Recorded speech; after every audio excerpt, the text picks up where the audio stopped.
Hello there guys, and welcome back to the channel. Right, so now that I have finally finished exploring variant 8, I want to go over my overall thoughts, what worked, what didn't, and why there is such a poor reception of this variant compared to the previous set.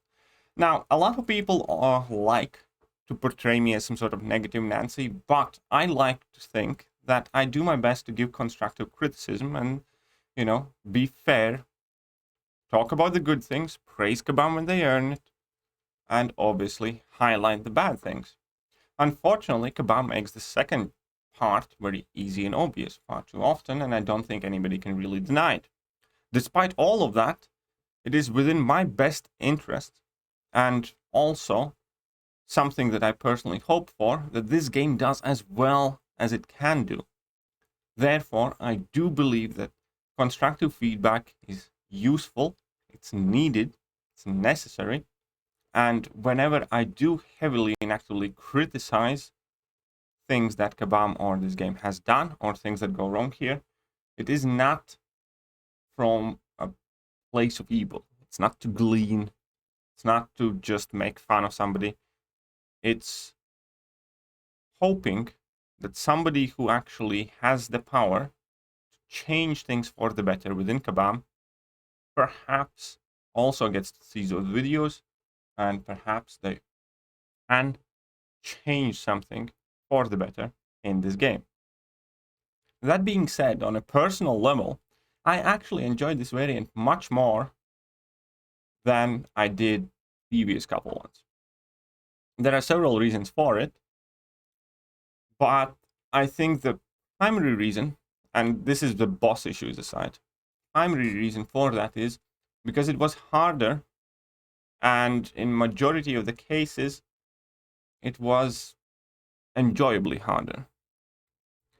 If I'm being 100% honest, this content felt somewhat more engaging or punishing at the very least than most of the variant 7 content. Most of the Act 7 content. And I will prove that with facts, statistics, numbers. First and foremost, one of the bigger things that increase the difficulty of this variant is the exclusivity of the champions that we can use. So you can see there are only 20 mercenary champions in this game that we are allowed to effectively bring in. Well, we can bring in all the champions for synergies, but we can only actually play 20 champions. 21st being Venompool, which is actually coincidentally one of the MVPs for this variant. So, if we take 21 champions out of 213 playable characters that Auntmay lists here, it means that we can bring in and actually use under 10% of the champions. And I think for a variant content, which is claimed not to be an endgame piece of content, it's far too little. It really is. The number should be double that. Number realistically should be double. At the very least. I think 40, 50 champions is a reasonable amount of segregation, of kind of like selecting the character pool. 20 is far too small. And to compare that, we can look at the previous variants. For instance, previously we needed hero champions, and then they were separated by 2 classes. So you can select any 2 classes. So it was 46, 40, and 42. So on average, in the hero variant, we could choose from 40 plus different champions in each chapter. To select from villain variant, where we could use all the villains, it allowed us to bring in 63 champions. XL variant, so if we can select champions that are XL exclusively, lets us use 31 champions, but for a lot of points and purpose, we could use also L size large champions fairly well with heavy attacks, and there were few other champions that we could use with just a heavy attack method in general. So this allowed us to use 65 champions. So typical variant allowed us to use on average about 40 to 60 champions effectively.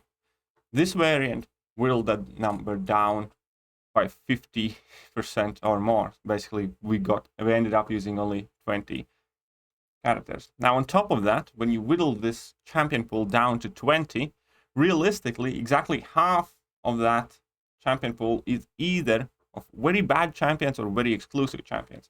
For instance, you can't acquire Deadpool OG if you haven't spent money on the game. You will struggle getting Plat Pool or Gold Pool if you do not spend money, and it's borderline impossible to have Wolverine Weapon X. On top of that, you have to deal with Yondu, Winter Soldier, Taskmaster, who's not really champion people rank up, Moon Knight, Deadpool X-Force, and Black Widow, which is fairly rare and also not commonly found. So that leaves us with effectively 10 champions. 10 champions that should account for 5% of the actual champion pool that we can bring in. It's far too little. It was a shit idea from get-go. I personally think this variant, from this point when they decided that we can only use 21 champions in this variant, of whom only about 10 are relatively frequently used, realistically about 5 of them are frequently ranked, was going to be failure. And at the very least, it was not a content made for mid-tier players. From this point here, moving on, the second fact that made this variant be perhaps like less than most people realize is power gain nodes in themselves. Within the 20 champions that we have here, there are hardly any who are used as effective power control champions.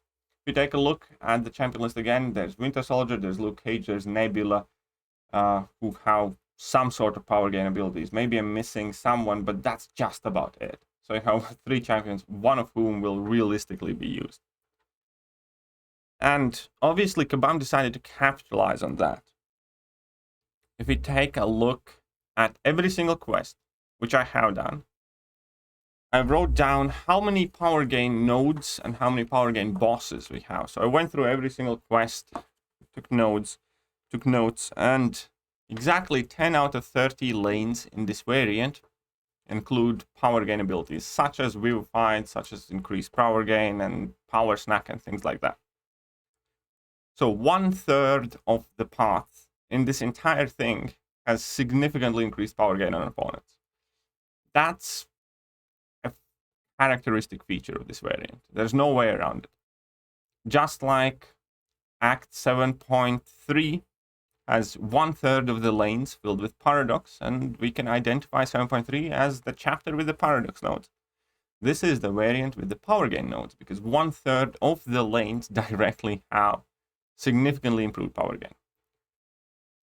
And having to deal with significantly improved power gain without great power control options is immediately frustrating. I think that was also the point where I kind of checked out on doing this variant. I was actually on my way to do it completely itemless. I had explored first 5 quests. I had explored half of quest 6.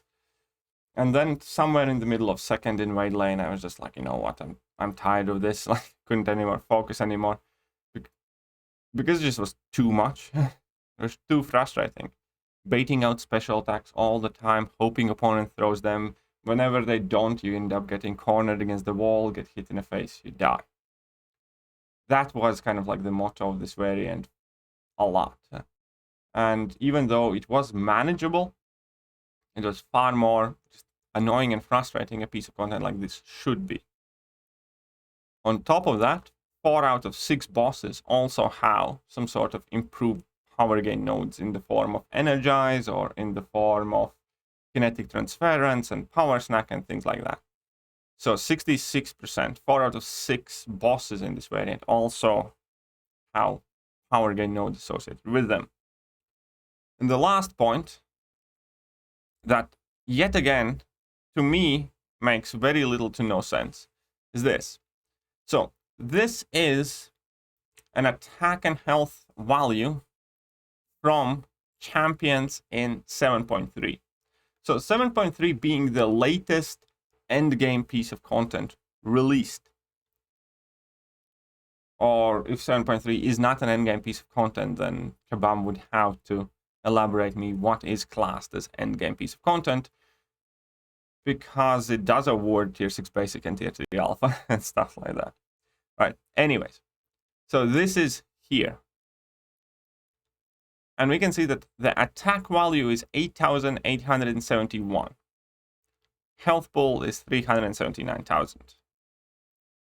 Very well. So that's 7.3. In variant, this is in Venom Pool Quest. So this is variant 8, 3.2. We have attack values nearly double. Attack value nearly double. Health pool is smaller. Health pool is significantly smaller, so the fights don't take as long, which, you know, is good. I think that's appropriate health pool for variant content. But what the hell is up with that attack value? If this is not an endgame piece of content, to quote Kabam team, then how come variant content has double the attack values Act 7 has? I would really like to hear a viable explanation for that. Sincerely. I would genuinely love to hear a Kabam dev explain why variant content champions on a regular path has 15,000 attack points. And Act 7.3 has 8,000 attack points. And how come that the one that has nearly double the attack of the other is not considered top tier content? With what I mean to say is that the health pools are fine, fights are shorter, the fights are manageable. I think there's absolutely nothing wrong with the health pools in variant. I do think that the attack values in pretty much all of the variants, to be honest, are way over the top for intended audience, I'd say, because that makes it extremely punishing. So not only you are forced to use frequently underranked champions in majority of the players' cases, not only you are only allowed to bring in under 10% of the champions that exist in this game. Realistically, you end up working with 10 different champions, no more than that. And you have to stare down attack values that double 7.3. Now that just doesn't go well together.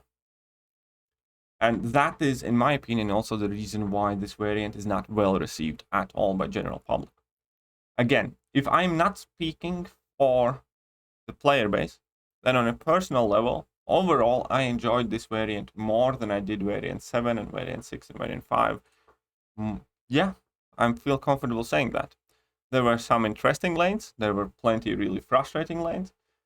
As I was doing it, however, I did feel challenged. And I will genuinely say that I felt this piece of content to be more punishing, to be more harder than 7.3 was. And therefore, for me, because I'm a bit glutton for punishment, is also somewhat more exciting. But that still does not fit the general community reflection of this piece of content. Because this is, I would argue, the most hated piece of content released this year when it comes to, you know, bigger content releases. And there's good reason for it. Far too much power gained, far too high attack values, far too few champions that you can use. And therefore, I think this variant is for what it claims to be. This variant could be a good piece of content if it was sold to us differently. This variant could be a good piece of content if it was sold as some sort of challenge, if it wasn't a variant. But since it is variant, since there is certain expectation of moderate difficulty in variants, and allegedly these are not top tier contents anymore, it just doesn't fit the description. It just does not fit the bill here at all. So I do think that Kabam has definitely failed. I don't think whoever made it answered the first and most important question: who you are making it for. there has been clearly some critical oversight. And it's a shame. Because there's plenty of work and effort being put into this variant, all the boss issues and other frustrations put aside. I think it could have been a good piece of content. I don't think it could have been a good variant. I think take 80% of what exists in this variant, frame it differently, and you could have ended up with some one-time weird Deadpool challenge or something. But it definitely does not make an average user happy. And it's sad that simple basic things like that, not realizing who they are creating content for example, on top of all the gameplay issues, bugs, and messed up boss fights, obviously, still, it could have been so much better. Right, now I look forward to hearing from you guys about how much I suck and how much I always complain about everything because nothing ever is good enough. Negative Nancy out. See ya.